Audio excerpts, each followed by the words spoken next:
والصلاة والسلام على رسوله الكريم أما بعد حضرات گرامی، ملک کی عظیم دینی درسگاہ جامعہ اسلامیہ سنابل و معہد عثمان بن عفان لتحفیظ القرآن، عائشہ صدیقہ شریعت کالج و خدیجۃ الکبریٰ گرلز کالج و دیگر مدارس و مساجد مرکز ابوالکلام آزاد نئی دہلی کے بانی، مؤسس، میرے دینی دوست، محسن جماعت، معروف عالم دین حضرت مولانا عبدالحمید صاحب رحمانی رحمہ اللہ، جو ایک اچھے مدرس، ممتاز خطیب و مقرر قلمکار اور بہترین صحافی تھے۔ مولانا عبدالحمید صاحب رحمانی رحمہ اللہ کی شہر پرتاپ گڑھ میں آمد، میری سرپرستی میں چلنے والا ادارہ مدرسہ عثمان بن عفان رضی اللہ عنہ موضع دیوبند مئو کے زیر اہتمام منعقدہ اتباع سنت کانفرنس، خیر امت کانفرنس و منہج صحابہ رضی اللہ عنہ کانفرنس کے موقع پر مولانا عبدالحمید صاحب رحمانی رحمہ اللہ کے صدارتی خطابات ہوئے ہیں۔ مولائے کریم حضرت مولانا عبدالحمید صاحب رحمانی رحمہ اللہ کی تمام دینی و علمی خدمات جلیلت کو نجات و بخش دخول جنت کا ذریعہ بنائے، آمین۔ اللہ ان پر خصوصی رحمتیں نازل فرمائے، اعلی علیین میں جگہ عنایت فرمائے، آمین۔ الحمدللہ، آج بڑی خوشی و مسرت کی بات ہے کہ مولانا عبدالحمید صاحب رحمانی رحمہ اللہ کے فرزند فاضل گرامی مولانا محمد رحمانی سنابلی مدنی حفظ اللہ، جو مدینہ یونیورسٹی جامعہ اسلامیہ مدینہ منورہ سے فارغ التحصیل ہیں، جن کو اللہ نے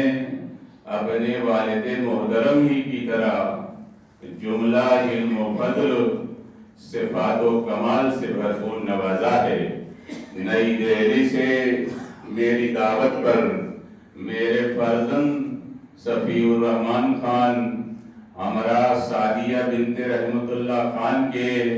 نکاح مسنونہ کا فریضہ انجام دینے کے لیے ہمارے درمیان تشریف فرما ہیں۔ میں اس نکاح تقریب کے موقع پر محسن جماعت، معروف عالم دین حضرت مولانا مختار احمد صاحب ندوی رحمہ اللہ، ادارہ اصلاح المساجد بمبئی، جن کے فنڈ سے اس مسجد کا مکمل تعمیری کام جو ہے ہوا ہے، بعدہ میں اپنے والد گرامی حافظ محمد عثمان رحمہ اللہ اور ان کے تمام رفقا کے لیے دعائیں پیش کروں گا، جنہوں نے اس جامع مسجد اہل حدیث محلہ آزاد نگر میں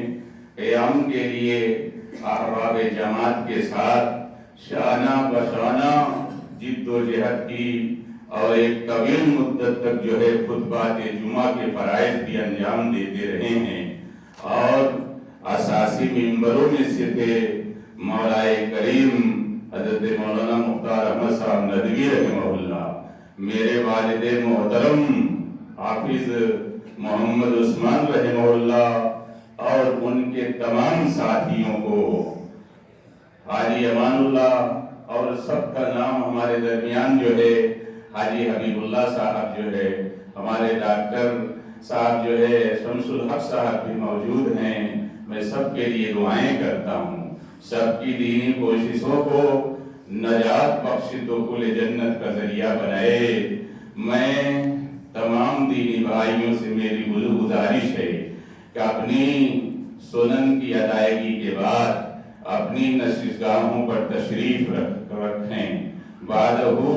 مولانا محمد رحمانی سرناولی مدنی کا جو ہے خطاب سماعت فرمائیں۔ میری دعوت پر حسن اتفاق دارالعلوم ندوۃ العلماء لکھنؤ سے ایک معمر عالم دین بھی تشریف فرما ہیں، جن کا نام مولانا عبدالقادر صاحب ندوی مظاہری ہے۔ اور اسی طریقے سے ہمارے دو دوست صوبہ گجرات سے جو ہے ابھی رات کی فلائٹ سے جو ہے لکھنؤ اترے ہیں، ہارون رشید میمن، جن کا تعلق جو ہے 20 نگر سے ہے۔ دوسرے ہمارے دینی دوست سعید بھائی، جن کا تعلق جو ہے ویجا پور، یہ سارے لوگوں کا کاروبار احمد آباد سے ہے، یہ لوگ بھی جو ہے تشریف لائے۔ اسی طریقے سے شہر بمبئی، شہر بھیونڈی سے جو ہے ہمارے دوست اور آپ کے اسی شہر کے اسی وطن کے رہنے والے بریلی پور کے جو ہے حاجی عبدالرب خان صاحب جی، فضل رب خان صاحب بھی تشریف فرما ہے۔ اور میری دعوت پر آئے ہوئے مقامی غیر مقامی سارے لوگوں کا، اور جن کو میں جانتا نہیں، مسجد میں نماز کے لیے آئے، میں سب کا جو ہے دلی خیر مقدم کرتا ہوں۔ اور آخری بات، اللہ تعالیٰ اس نکاح کو باعث رحمت برکت کا ذریعہ بنائے۔ بعد ابو نکاح خوانی کے بعد میں اپنے تمام بھائیوں کے لیے کھانے کا انتظام کیا ہے، کھانا کھا کر کے جو ہے اپنے گھروں کو جائیں، سنت کی ادائیگی کرے۔ بعد ابو مولانا محمد رحمانی حفظہ اللہ کا خطاب نکاح خوانی سماعت فرمائیں۔ بسم اللہ الرحمن الرحیم، الحمدللہ رب العالمین والصلاة والسلام علی رسولہ الکریم محمد وعلی آلہ واصحابہ اجمعین، اما بعد، اعوذ باللہ من الشیطان الرجیم، بسم اللہ الرحمن الرحیم، وَكَذَلِكَ جَعَلْنَاكُمْ أُمَّةً وَسَطًا۔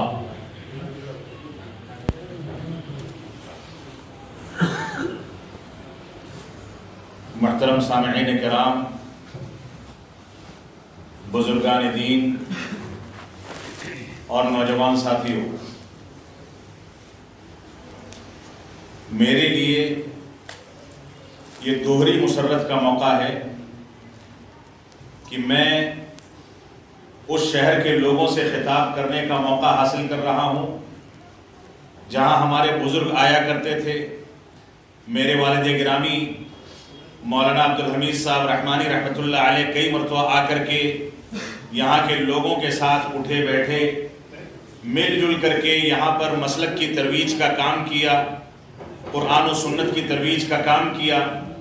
اور میرے لیے یہ بھی مسرت کا موقع ہے کہ میرے والد گرامی رحمۃ اللہ علیہ کے دوست اور ان کے عزیز مولانا محمود صاحب فیضی حافظہ اللہ کے بیٹے کی نکاح کی تقریب میں مولانا کے حکم پر مجھ کو دہلی سے آ کر کے شرکت کرنے کا موقع ملا۔ میرے لیے یہ بھی مسرت اور خوشی کا موقع ہے کہ اس تقریب میں ہمارے والد گرامی رحمۃ اللہ علیہ کے دوست جو کہ وش نگر گجرات سے تشریف لائے ہیں، ہمارے ہارون بھائی، اور ان کے ساتھ وہاں کے دوسرے احباب، اور اسی طرح سے ندوۃ العلماء جیسی علمی درسگاہ سے وہاں کے ایک عالم دین بھی یہاں پر تشریف فرما ہے۔ یہ اللہ رب العالمین کا فضل و کرم ہے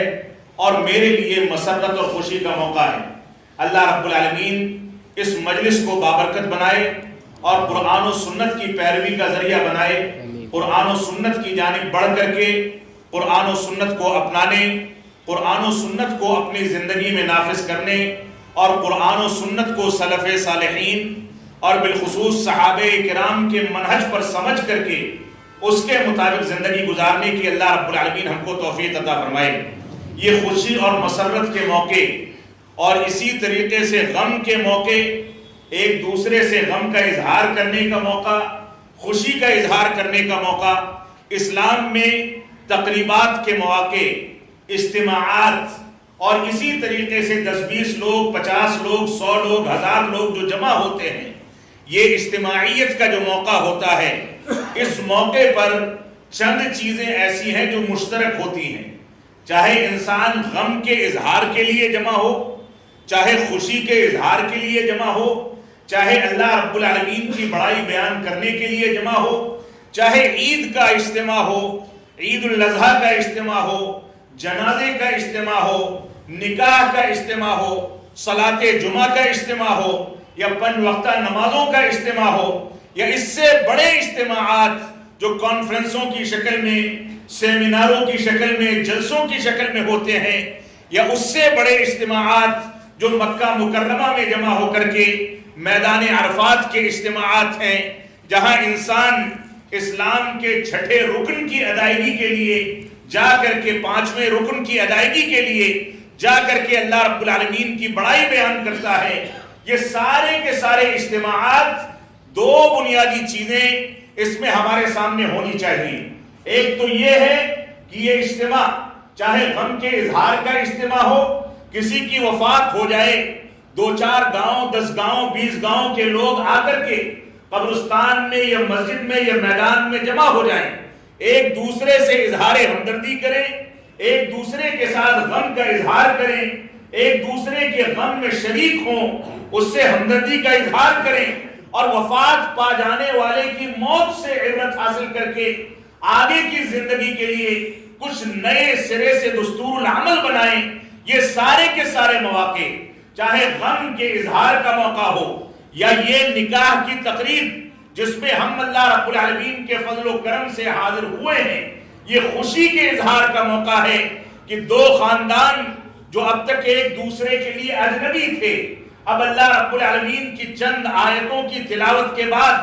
ایجاب و قبول کے بعد، ان دونوں خاندانوں کو اپنائیت حاصل ہو جائے گی۔ ایک لڑکا اور ایک لڑکی جو ایک دوسرے سے نہ گفتگو کر سکتے تھے، نہ سامنا کر سکتے تھے، نہ بے تکلف ہو سکتے تھے، اب اللہ رب العالمین کی آیتوں کے ذریعے ایجاب و قبول کے بعد اس مجلس کے بعد سے ان کے لیے ساری کی ساری چیزیں جائز قرار پائیں گی۔ تو یہ خوشی کا موقع ہے، 2 خاندانوں کو ایک کرنے کا موقع ہے، چاہے یہ موقع ہو یا صلاۃ جنازہ کا موقع ہو۔ ہر موقع سے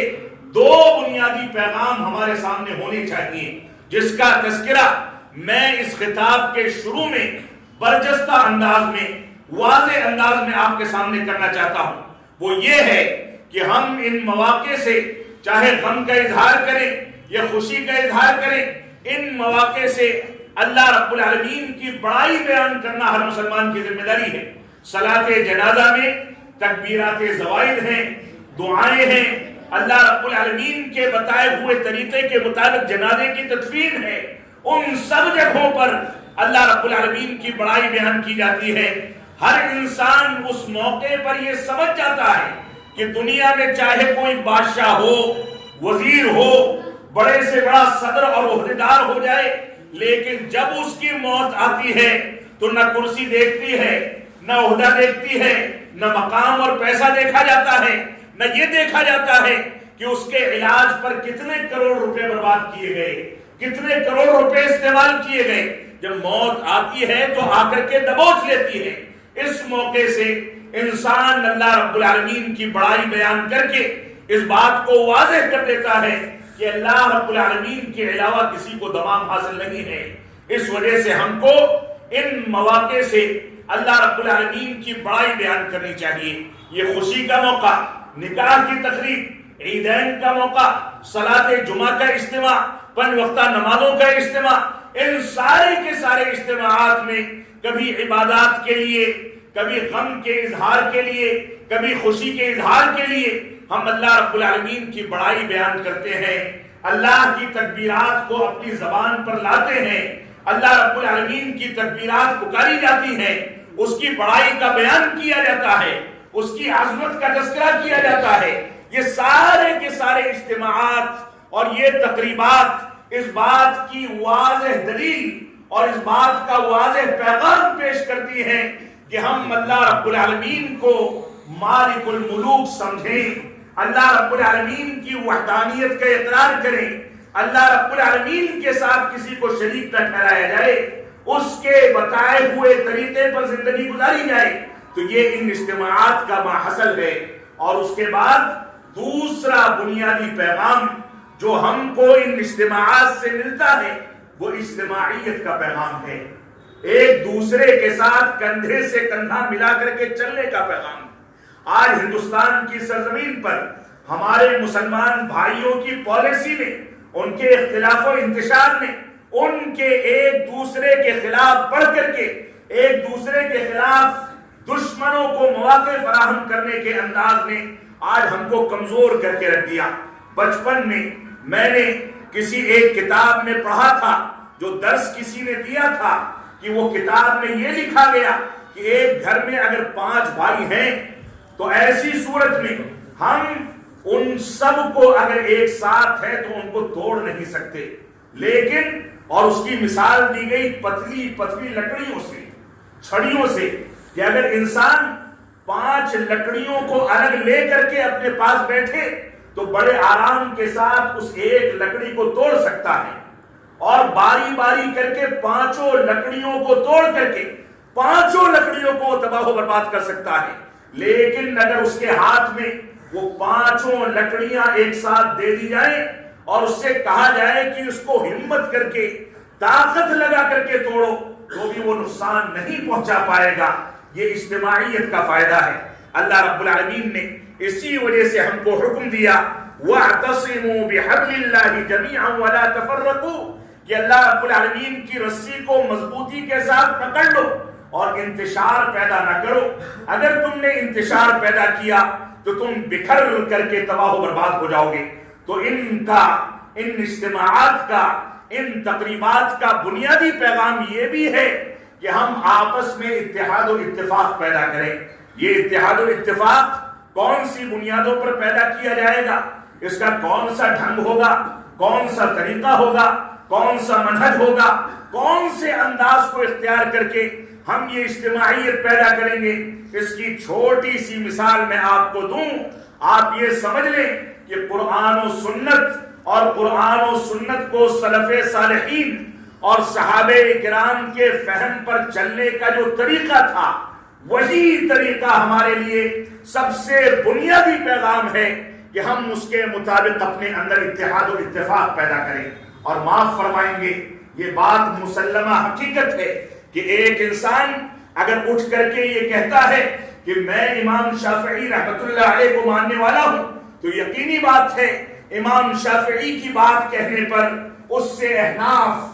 مالکیہ اور اسی طرح سے حنابلہ بدک جاتے ہیں۔ ایک آدمی یہ کہتا ہے کہ میں امام احمد بن حنبل کی بات کی دعوت دینے والا ہوں، تو دوسرے مسالک کے لوگ بدک جاتے ہیں۔ لیکن اگر کوئی انسان اٹھ کر کے یہ کہے کہ میں رسول اکرم صلی اللہ علیہ وسلم کی بات، قرآن و سنت کا پیغام آپ کے سامنے رکھتا ہوں، تو دنیا کا کوئی بھی ایسا مسلمان نہیں جو اس سے بھاگنے کے لیے اپنے آپ کو آمادہ کر سکے، اس سے دور جا سکے۔ تو اتحاد و اتفاق کا بنیادی پیغام یہ ہے کہ ہم قرآن و سنت کی بنیادوں پر آپس میں اتحاد و اتفاق پیدا کریں، انتشار سے دور ہٹیں اور آپس میں مل کر کے سر سے سر جوڑ کر کے اسلام کے پیغام کو دوسری اقوام کے پاس پہنچائیں۔ آج کے دور میں اور اب سے 70-75 سال پہلے تک اسی وطن عزیز کی جو صورتحال تھی، انگریزوں کے ظلم و استبداد کے نتیجے میں 1947 میں اس ملک نے ہمارے اسلاف کی قربانیوں کے نتیجے میں آزادی کا جھنڈا پھہرایا۔ یہ انگریز جب تک اس ملک کے اندر 1 صدی سے زیادہ رہے، انہوں نے ڈیوائڈ اینڈ رول کی پالیسی اختیار کی۔ وہ کمزور رگوں کو پکڑتے تھے، وہ دیکھتے تھے کہ کون سا انسان ایسا ہے جس کی غلطیاں دوسرے انسان کو اہمیت دیتی ہیں، اور اس کے نتیجے میں وہ ان کے درمیان انتشار پیدا کرتے تھے۔ تو آج کے اجتماع کا اور اسلامی اجتماعات کا سب سے بنیادی پیغام یہ ہے کہ ہم قرآن و سنت کی بنیادوں پر آپس میں اکٹھا ہو کر کے زندگی گزاریں، قرآن و سنت کی پیروی کے پیغام کو ساری دنیا کے سامنے عام کریں۔ یہ ہماری بنیادی ذمہ داری ہے۔ یہ نکاح کی تقریب، یہ خوشی کا موقع، یہ بھی اسلامی تعلیمات کا ایک ایسا شاہکار ہے جس کو تھوڑا سا سمجھ کر کے چلنا چاہیے۔ اسلامی تقریب کے مطابق، اسلامی طریقے کے مطابق نکاح کی تقریب کا جو تصور ہے، وہ تصور 3 آیتوں کی تلاوت کا تصور ہے۔ دوسری اقوام، دوسری قومیں، دوسری تہذیبیں، دوسرے مذاہب کو ماننے والے، دوسرے مسالک کے پیروکار نہ جانے کون کون سی چیزیں کرتے ہیں۔ میں نے آپ کے سامنے ایک آیت کریمہ شروع میں تلاوت کی، اس میں اللہ رب العالمین نے واضح کر دیا وَكَذَلِكَ جَعَلْنَاكُمْ أُمَّةً وَسَطًا، کہ ہم نے تم کو امت وسط بنایا ہے، ایسی امت بنایا ہے جو امت درمیانی راستہ اختیار کرتی ہے، افراط و تفریط سے بچتی ہے، مبالغہ آرائی سے اور تساہل سے بچ کر کے زندگی گزارتی ہے، ایسی امت جو قرآن و سنت کے پیغام کو آگے بڑھاتی ہے، ایسی امت جو کفریہ حد تک گمراہی میں نہیں پڑتی اور اسی طریقے سے تساہل اور بددینی اختیار کر کے کمیونسٹوں کی زندگی نہیں گزارتی، بلکہ یہ امت مولائے حقیقی کو تلاش کرتی ہے،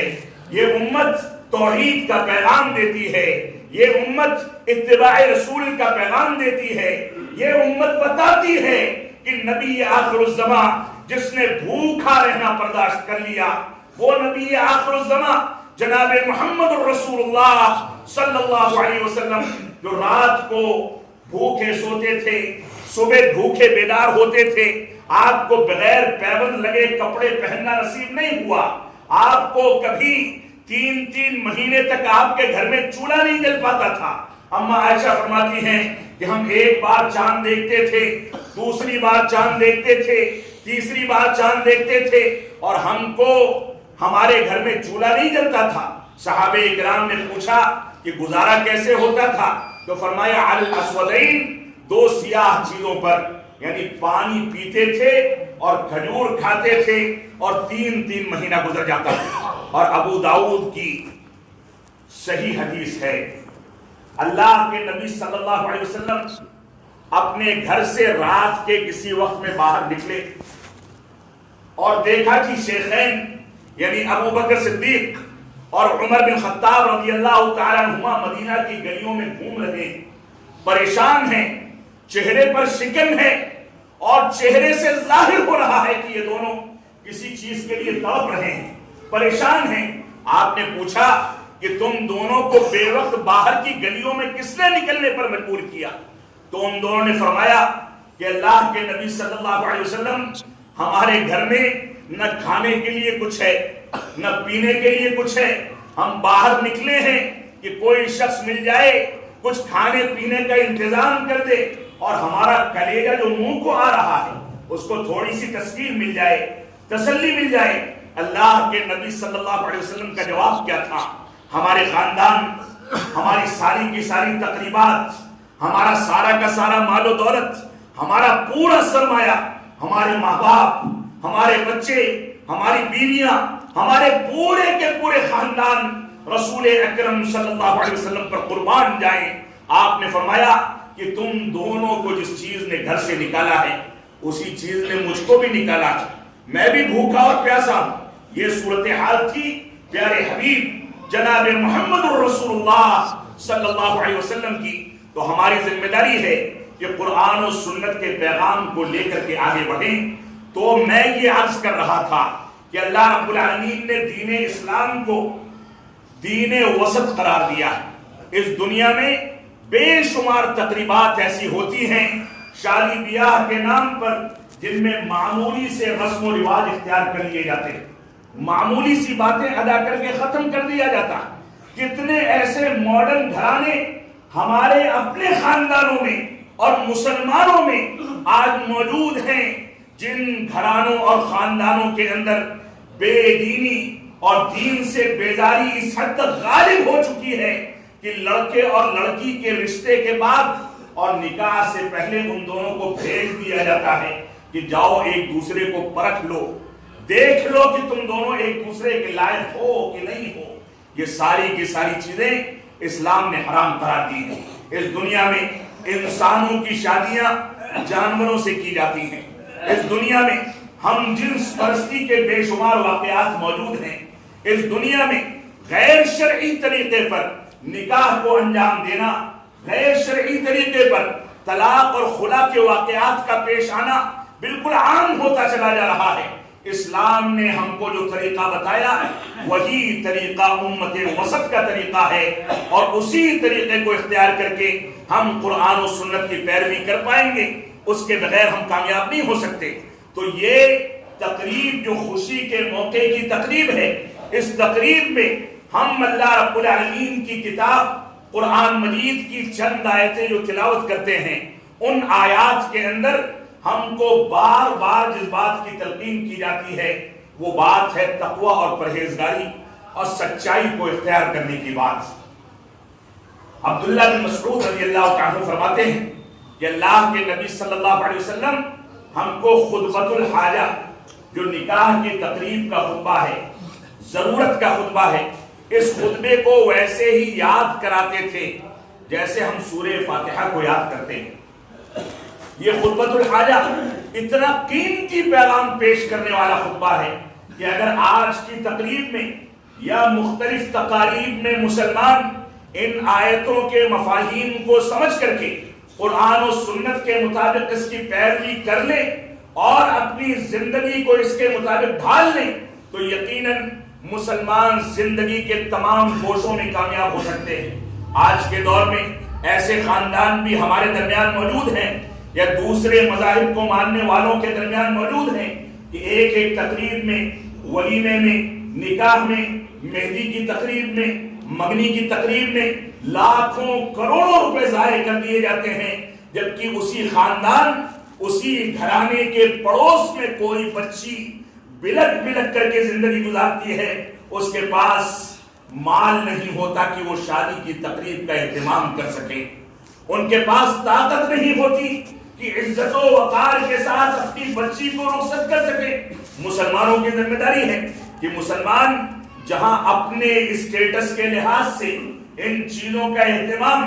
اسلامی تعلیمات کی روشنی میں فضول خرچیوں سے بچتے ہوئے اور فضولیات سے اور اسراف و تبذیر سے بچتے ہوئے کرے، وہیں اپنے پڑوس،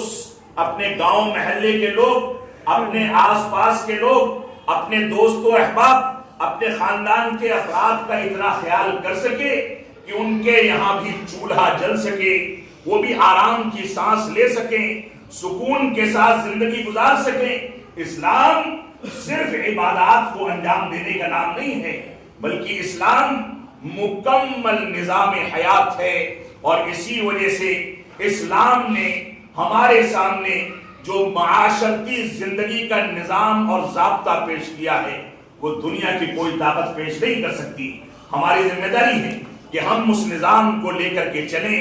اللہ رب العالمین کی آیات کی بنیاد پر دو اجنبی لڑکے اور لڑکی کو آپس میں ایک کرنے کا جو پیغام ہے اس کو سمجھنے کی ضرورت ہے، فضول خرچی سے بچنے کی ضرورت ہے، اللہ رب العالمین کو یاد کرنے کی ضرورت ہے۔ اور مجھ کو یاد ہے کہ ایک نکاح کی تقریب جس کا دعوت نامہ مجھ کو بھی آیا تھا، لیکن میں اللہ رب العالمین کے فضل و کرم سے شریک نہیں ہو سکا۔ اس تقریب میں بچی کے نکاح کی تقریب میں تقریباً بچی کے باپ نے کئی کروڑ روپے ضائع کر ڈالی،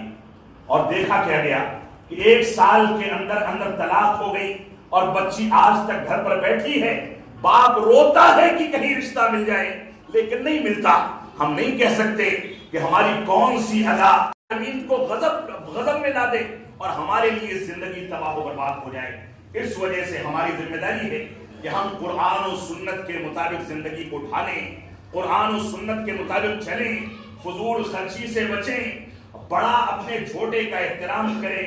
چھوٹا اپنے بڑے کا احترام کرے اور بڑا اپنے چھوٹے پر شفقت کرے۔ اس طریقے سے زندگی کا دستور چلے۔ اور اب تک جو لوگ اجنبی تھے وہ الگ الگ مقامات پر قرآن و سنت کی ترویج کے مکلف تھے، وہ اپنے خاندان میں، یہ اپنے خاندان میں، لیکن اب اللہ رب العالمین کی آیات کی تلاوت کے نتیجے میں ان دونوں خاندانوں کو ایک کر کے اسی دعوت و تبلیغ کے مشن کو مزید مضبوطی کے ساتھ دو خاندانوں کی ملاوٹ کے نتیجے میں آگے بڑھانے کا پیغام دیا جا رہا ہے۔ اب تک وہ لڑکا اپنے گھر پر نماز ادا کرنے کا مکلف تھا، لڑکی اپنے گھر پر نماز ادا کرنے کی مکلف تھی۔ اب یہ لڑکا اور لڑکی اللہ رب العالمین کی آیات کی تلاوت کے نتیجے میں، ایجاب و قبول کے نتیجے میں جب ایک بندھن میں بندھ جائیں گے تو ان دونوں کی ذمہ داری ہے کہ سنتوں کی ادائیگی کریں، قرآن و سنت کی پیروی کریں، تاکہ ان کے ملاپ کے نتیجے میں ایک نئی داستان جو رقم کی جا رہی ہے، نئی نسلیں وجود میں آنے والی ہیں، وہ بھی نمازی پیدا ہوں، پرہیزگار پیدا ہوں۔ دنیا میں بے شمار مقامات پر ہم بے شمار حادثات کا مشاہدہ کرتے ہیں۔ آپ دیکھیں سیریا میں، آپ دیکھیں یمن میں، مصر میں، عرب دنیا میں، یورپی ممالک میں، خود ہمارے وطن عزیز ہندوستان کے اندر جو صورتحال مسلمانوں کے خلاف بنائی جا رہی ہے وہ کسی سے مخفی نہیں ہے، لیکن کیا آپ ان جرائم کا پورا ذمہ اپنے دشمنوں کو دینے کے لیے تیار ہو سکتے ہیں؟ ہرگز نہیں۔ اللہ رب العالمین کا فرمان ہے وَمَا أَصَابَكُم مِّن مُّصِيبَةٍ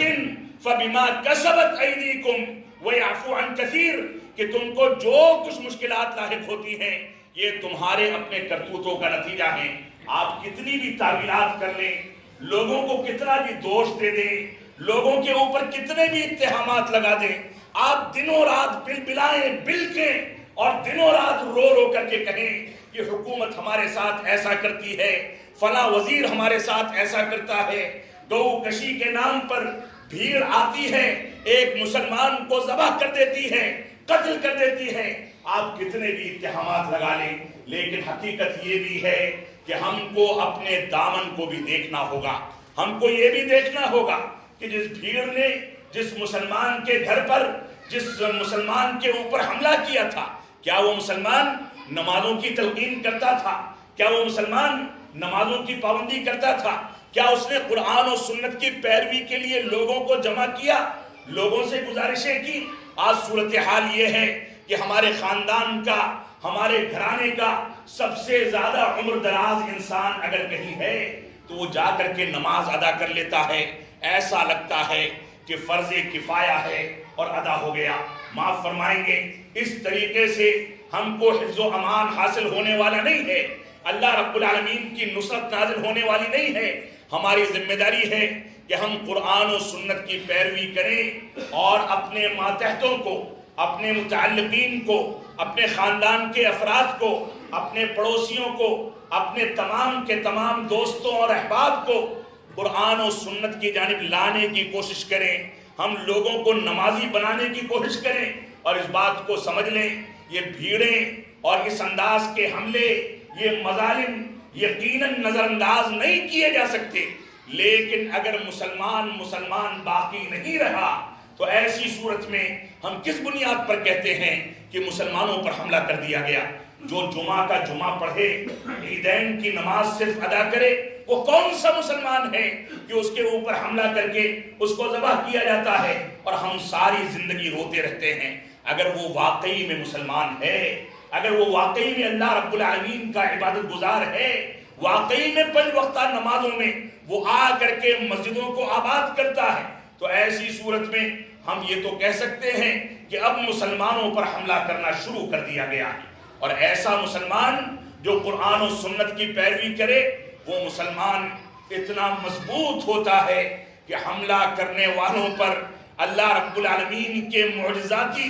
ایسے عذاب نازل ہوتے ہیں کہ انسان دیکھتا کا دیکھتا رہ جاتا ہے اور اس کے سمجھ میں نہیں آتا۔ اس وجہ سے آج کے ہندوستان میں، آج کی دنیا میں ہماری ذمہ داری ہے کہ ہم قرآن و سنت کی جانب رجوع کریں، قرآن و سنت کی پیروی کریں اور اس کے مطابق زندگی گزاریں۔ تو نکاح کی تقریب میں ہم بیٹھے ہیں، بات دوسری جانب نکل گئی، لیکن ایک روایت نکاح کی تقریب سے متعلق رسول اکرم صلی اللہ علیہ وسلم کی ایک روایت میں آپ کے سامنے بیان کر دوں اور اس کے بعد ایجاب و قبول کا سلسلہ چلے گا۔ اللہ کے رسول صلی اللہ علیہ وسلم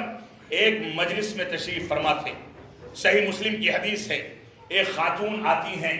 آ کر کے کہتی ہیں کہ اللہ کے نبی صلی اللہ علیہ وسلم میں آپ سے نکاح کرنا چاہتی ہوں۔ آپ نقاط پر غور کریں گے، جو باتیں بتائی جا رہی ہیں ان باتوں پر غور کریں، کتنی سادگی کے ساتھ یہ تقریب چل رہی ہے۔ اللہ کے نبی صلی اللہ علیہ وسلم نے اس خاتون کی جانب دیکھا اور اس کے بعد اپنا مبارک چہرہ نیچے کر لیا۔ نیچے کرنے کا مطلب یہ ہے کہ آپ نے معذرت کر دی، اپنی زبان مبارک سے منع نہیں کیا کہ اس کو تکلیف نہ ہو، لیکن خاموش ہو گئے، یعنی اس بات کا پیغام دے دیا کہ میں اس نکاح کو قبول نہیں کرتا ہوں۔ اللہ رب العالمین کی اجازت نہیں مل سکی، وہی مقدر تھا۔ وہ خاتون بیٹھ گئی، تھوڑی دیر میں ایک صحابی رسول کھڑے ہوتے ہیں اور فرماتے ہیں کہ اللہ کے نبی صلی اللہ علیہ وسلم، اگر آپ اس خاتون سے نکاح نہیں کرنا چاہتے تو مجھ کو ضرورت ہے شادی کرنے کی،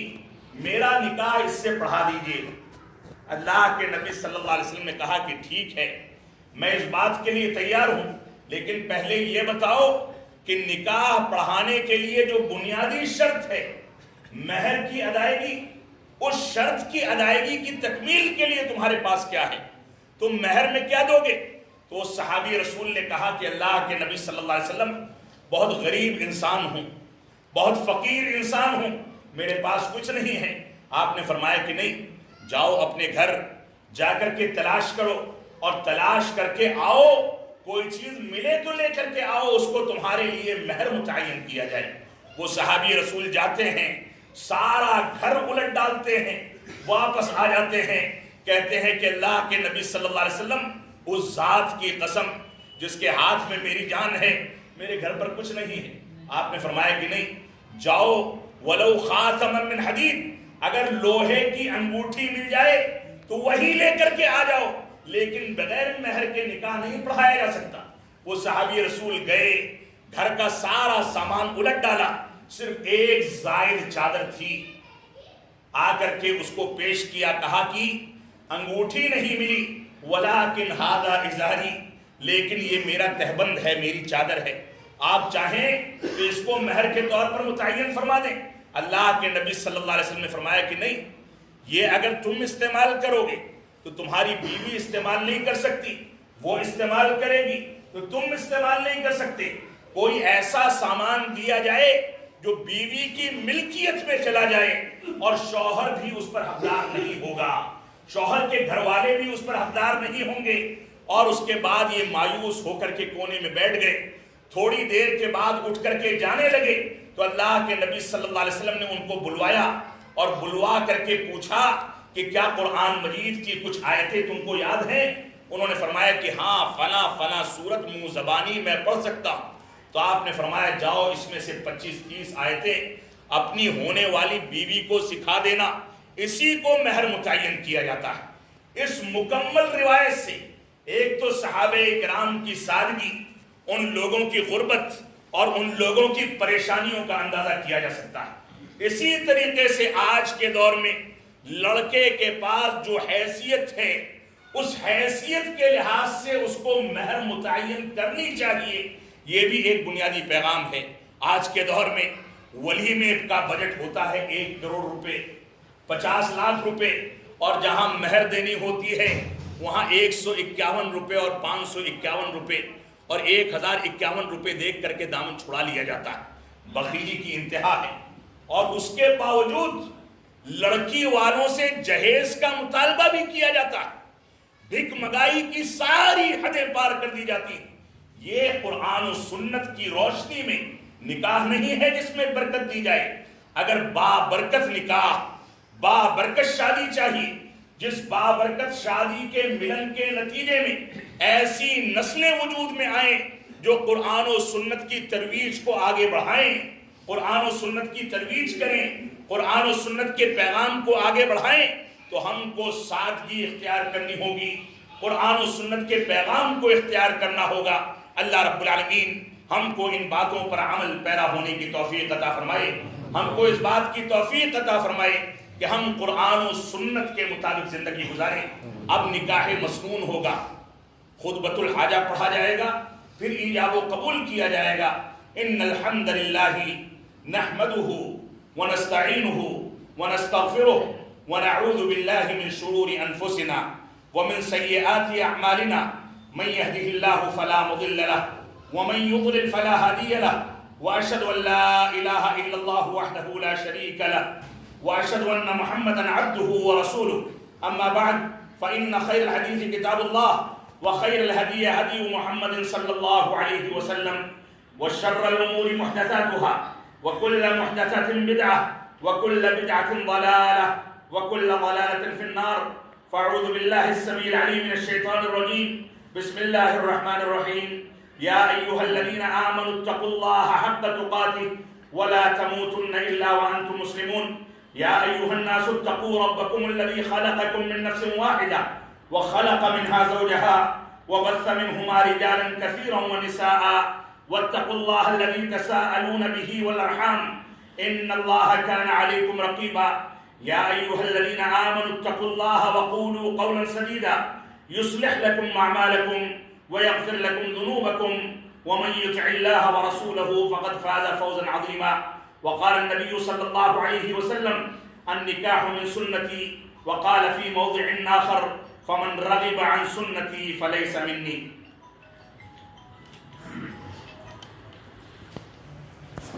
محترمی جناب صفی الرحمان خان بن محمود احمد فیضی صاحب حفظہ اللہ، آپ کا نکاح مسنون سعدیہ بانو بنت رحمت اللہ خان کے ساتھ لڑکی کے ولی یعنی اس کے والد کی موجودگی میں اور دونوں گواہوں کی موجودگی میں 5000 روپے کے عوض، مہر کے عوض، وہ آپ کو سعدیہ بانو بنت رحمت اللہ خان آپ کے عقد میں دی جاتی ہیں. کیا آپ قبول کرتے ہیں؟ جی ہاں بالکل. اللہ رب العالمین سے دعا کریں کہ اللہ رب العالمین اس تقریب کو بابرکت بنائے اور ان دونوں خاندانوں کو قرآن و سنت کی ترویج کے لیے ایک دوسرے کا تعاون کرنے کی توفیق عطا فرمائے. ان دونوں خاندانوں کو اللہ رب العالمین اس بات کی توفیق عطا فرمائے کہ نمازوں کی پابندی کریں، تلاوت کلام پاک کا اہتمام کریں، قرآن مجید کے پیغام کو، رسول اکرم صلی اللہ علیہ وسلم کی احادیث صحیحہ اور احادیث مبارکہ کے پیغام کو ساری دنیا میں عام کریں. یہ دونوں مل کر کے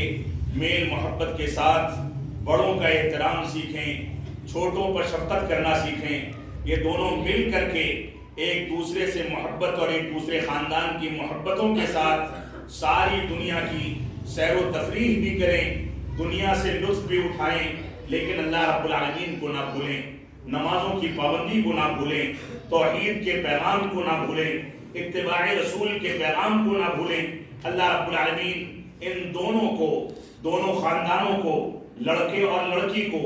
دولہے اور دلہن کو، سب کو توفیق عطا فرما کہ قرآن و سنت کے مطابق نمازوں کی پابندی کرتے رہیں، قرآن و سنت کے مطابق فقراء اور مساکین کا خیال کریں، خدمت خلق کا جذبہ ان کے اندر پیدا ہو. یہ دونوں کے دونوں خاندان جہاں بھی رہیں اللہ رب العالمین ان خاندانوں کو مبارک بنائے، ان خاندانوں کے ذریعے منہج سلف کی ترویج کے وسائل پیدا کرے، اسباب پیدا کرے. اللہ رب العالمین ان دونوں خاندانوں کو اور ہم سب کو اس بات کی توفیق عطا فرمائے کہ ہم ان تقریبات میں بڑے آرام کے ساتھ شریک ہوئے ہیں. ہمارے بہت سارے مسلمان بھائی ایسے بھی ہیں جو نہ تقریبات کا اہتمام کر سکتے ہیں، نہ ان کو نمازیں پڑھنے کی اجازت ہے، نہ ان کو جمع ہونے کی اجازت ہے. پسینے سے زیادہ وہ اپنے کپڑوں کے ذریعے اپنا خون پوچھتے ہیں. اے اللہ رب العالمین ان مظلوم مسلمان بھائیوں کے لیے بھی آرام و آسائش کے امکانات پیدا کر دے. ہم کو ان لوگوں کے لیے دعائیں کرنے کی توفیق عطا فرما. ہمارے کرتوتوں اور ہماری تساہلی کے نتیجے میں، دین سے دوری کے نتیجے میں جس انداز سے مسلمان ہر جگہ